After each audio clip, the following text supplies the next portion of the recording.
ஒரு ஆக்டரா பார்க்கும்போது ரொம்ப கஷ்டமா இருக்கும். பிகாஸ் நம்ம போடுற எஃபோர்ட் வந்து இங்க வந்து 100 மடங்கு இருக்கும்.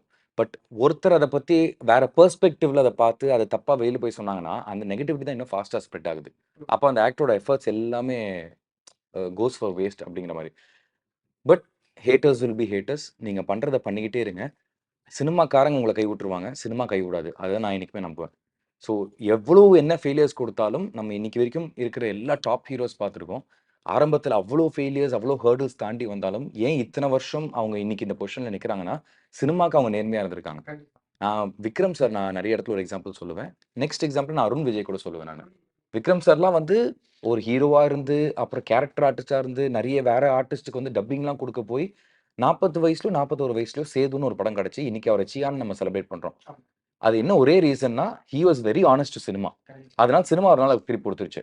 அருண் விஜய், சூர்யா சாரே ஒரு ஸ்டேஜ்ல சொல்லியிருக்காரு. தமிழ் சினிமாலயே 6 பேக் வச்ச முதல் நடிகர் அருண் விஜய் தான் அப்படின்னு. அவ்வளோ வருஷம் அவர் என்ன பண்ண மாட்டாருங்க. டான்ஸ் ஆடுவாரு, ஃபைட் பண்ணுவாரு, நல்லா நடிப்பாரு, எல்லாமே பண்ணுவாரு.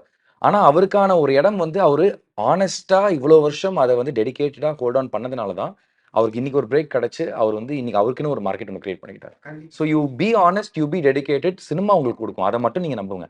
Haters will be haters. Toxicity வந்துகிட்டு இருக்கும். நெகட்டிவிட்டி வந்துகிட்டே இருக்கும். ரஜினி சார் பார்க்காத நெகட்டிவிட்டியா? இல்ல அஜித் சாரோ, விஜய்னாவோ பார்க்காத நெகட்டிவிட்டியா? எல்லாருமே பார்த்துட்டு தான் இருக்காங்க. பட் நீங்க பாட்டுன்னு உங்களோட நேர்கோடா வேற எதையுமே பார்க்காம குதிரை இப்படி போட்டு போற மாரி தான். உன்னோட கோல பார்த்து ஓடிக்கிட்டே இரு.